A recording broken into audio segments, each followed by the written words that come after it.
Assalamualaikum warahmatullahi wabarakatuh. Selamat pagi, salam sejahtera bagi kita semua. Pada kesempatan kali ini, saya akan membahas tentang salah satu materi yang ada di mata pelajaran PKKWU kelas 12 semester 1, yaitu tentang peluang usaha bidang manufaktur. Adapun poin-poin yang akan kita bahas pada peluang usaha bidang manufaktur ini adalah yang pertama, tentang konsep peluang usaha, kemudian bentuk-bentuk peluang usaha, identifikasi peluang usaha, serta menangkap peluang usaha dan memulai usaha. Untuk yang pertama, konsep peluang usaha, perlu kita ketahui apa sih itu peluang usaha. Peluang usaha merupakan kesempatan yang harus diambil oleh seorang wirausaha untuk atau dalam rangka mewujudkan dan melaksanakan suatu usaha dengan keberanian mengambil resiko. Nah, konsep peluang usaha itu terdiri dari 2 poin. Yang pertama yaitu sumber peluang usaha dan yang kedua adalah peluang usaha dengan analisis SWOT. Poin yang pertama yaitu sumber peluang usaha. Sumber peluang usaha itu bisa bersumber dari 5 sumber ini ya. Yang pertama yaitu dari diri sendiri. Maksudnya di sini adalah sumber peluang usaha yang muncul karena misalnya hobi, keahlian, dan latar belakang pendidikan dari diri sendiri. Tuh.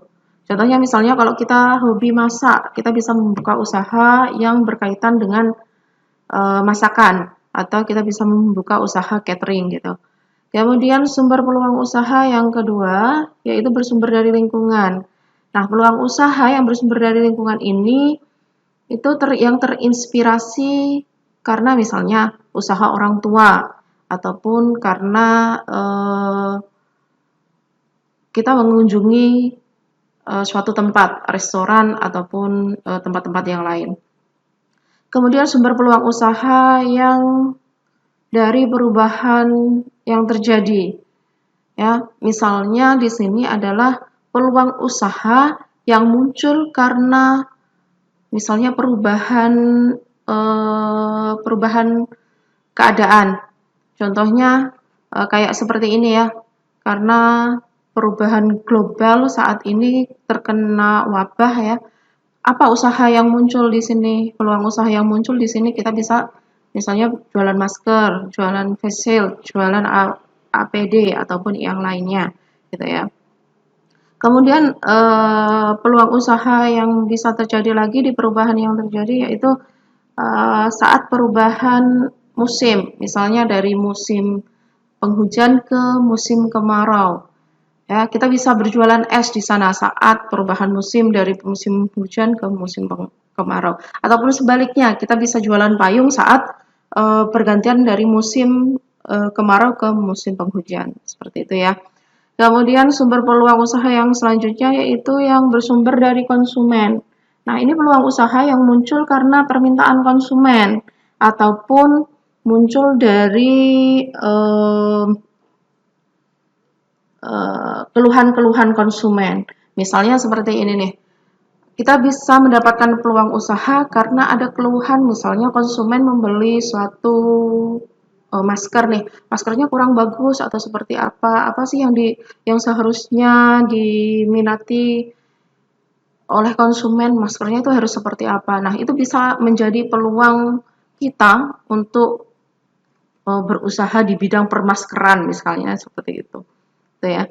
Kemudian sumber peluang usaha yang selanjutnya adalah informasi yang diperoleh. Ya. Maksudnya di sini adalah peluang usaha yang bersumber dari informasi yang kita peroleh nih. Contohnya informasi yang sedang tren kali ini apa sih? Misalnya makanan yang tren kali ini misalnya kayak boba atau Thai tea gitu ya.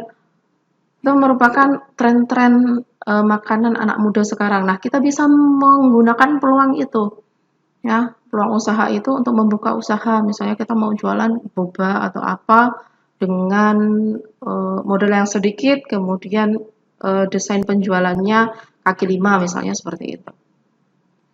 Itu untuk poin sumber peluang usaha dalam konsep. Poin yang kedua adalah peluang usaha dengan analisis SWOT. Nah, analisis SWOT ini sangat penting bagi wirausaha untuk mencapai target usaha yang sedang atau yang akan dikelolanya. Ya, SWOT ini kependekan dari strength, weakness, opportunities, dan threat. Yang pertama adalah strength atau kekuatan. Nah, dalam hal ini, wirausaha itu harus mengenali dan memahami kekuatan besar dari usaha yang didirikannya.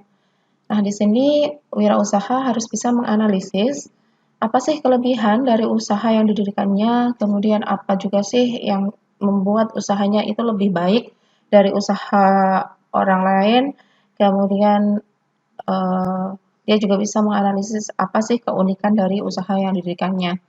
Kemudian yang kedua adalah weakness atau kelemahan. Nah, di sini wirausahawan itu harus bisa menganalisis kelemahan yang dimiliki oleh usahanya. Nah, dari sini wirausaha itu bisa menganalisis apa sih yang harus ditingkatkan dalam usahanya agar usahanya bisa lebih kuat dari sebelumnya. Kemudian dia juga bisa menganalisis apa faktor yang menyebabkan kerugian dari usahanya dan apa juga sih kelemahan yang dilihat oleh konsumen dari usahanya ini. Kemudian yang ketiga adalah opportunities. Wirausaha harus bisa menganalisa apa yang sedang tren saat ini sehingga dia itu bisa mengupgrade atau mengembangkan usahanya sesuai dengan perkembangan tren yang terjadi saat ini. Nah, dalam hal ini wirausaha itu seharusnya bisa menganalisis kendala dan masalah yang dihadapi dari usahanya.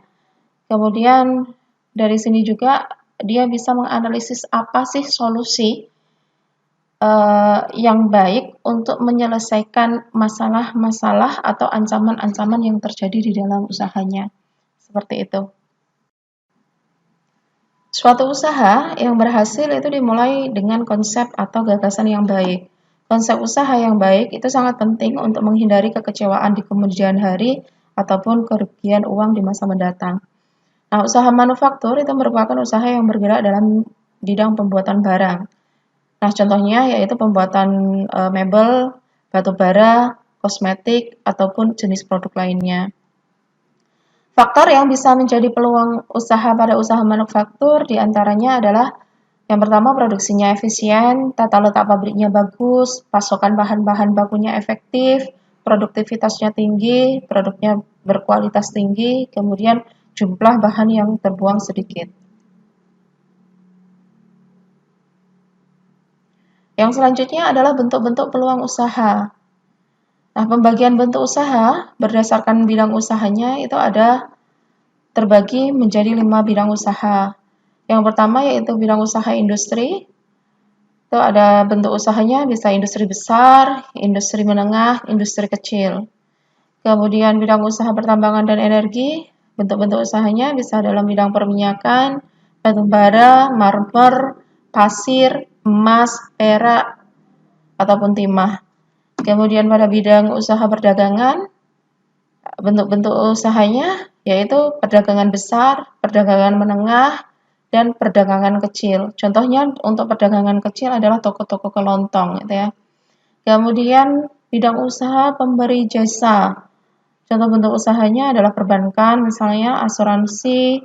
Ya, asuransi ini meliputi semua asuransi, yaitu asuransi jiwa, asuransi kesehatan, ataupun yang lainnya. Ya. Kemudian ada hotel, pariwisata, dan perantara. Perantara contohnya di sini adalah perantara penjualan tiket seperti itu.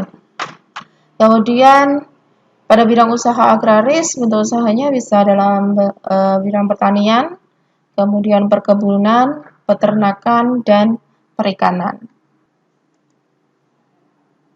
Nah, dalam menganalisis produk yang dibuat, wirausaha dapat mengklasifikasikan jenis produknya dalam 3 tingkatan, yaitu yang pertama produk premier, mengacu pada penggalian sumber daya alam, contohnya pada bidang pertanian, perikanan, ataupun peternakan.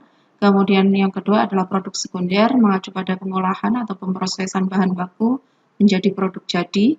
Kemudian yang ketiga adalah produk tersier, mengacu pada peralatan dan pelayanan jasa. Tujuan diadakannya analisis terhadap jenis produk antara lain yaitu untuk memenuhi keinginan dan minat konsumen terhadap kebutuhan jenis produk. Yang kedua, memenangkan persaingan dalam pengembangan usaha, meningkatkan jumlah penjualan jenis produk, mendayagunakan sumber-sumber produksi, dan mencegah kebosanan konsumen terhadap jenis produk. Yang selanjutnya yaitu identifikasi peluang usaha.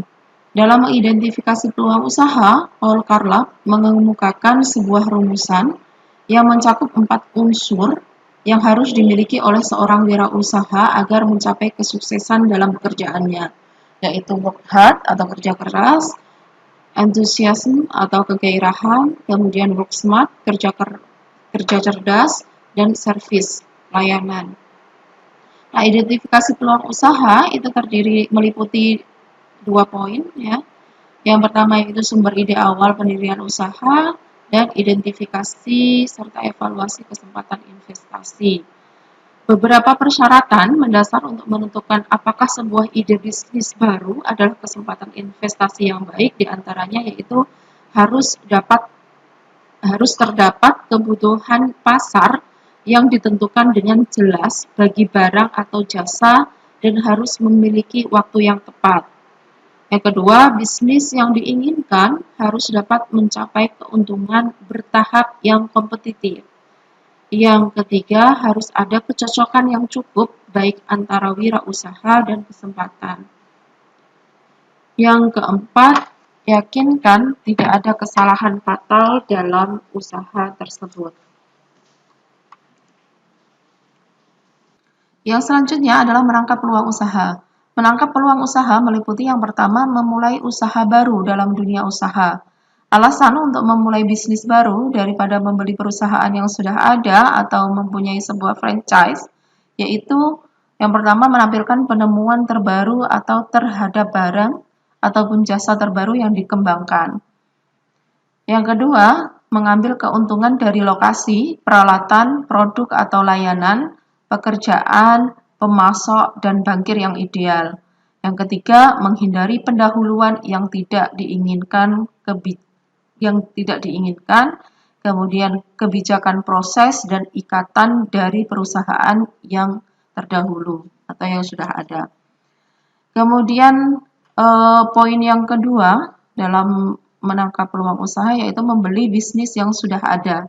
Alasan untuk membeli bisnis yang sudah ada itu dikelompokkan dalam 3 kategori umum, yaitu yang pertama mengurangi beberapa ketidaktekunan dan ketidaktahuan yang harus dihadapi dalam memulai sebuah bisnis. Yang kedua, memperoleh sebuah bisnis dengan operasi yang sedang berjalan dan mengembangkan hubungan dengan pelanggan dan pemasok. Dan yang terakhir yaitu mendapatkan bisnis yang telah dikembangkan dengan harga di bawah biaya dibanding memulai sebuah bisnis baru.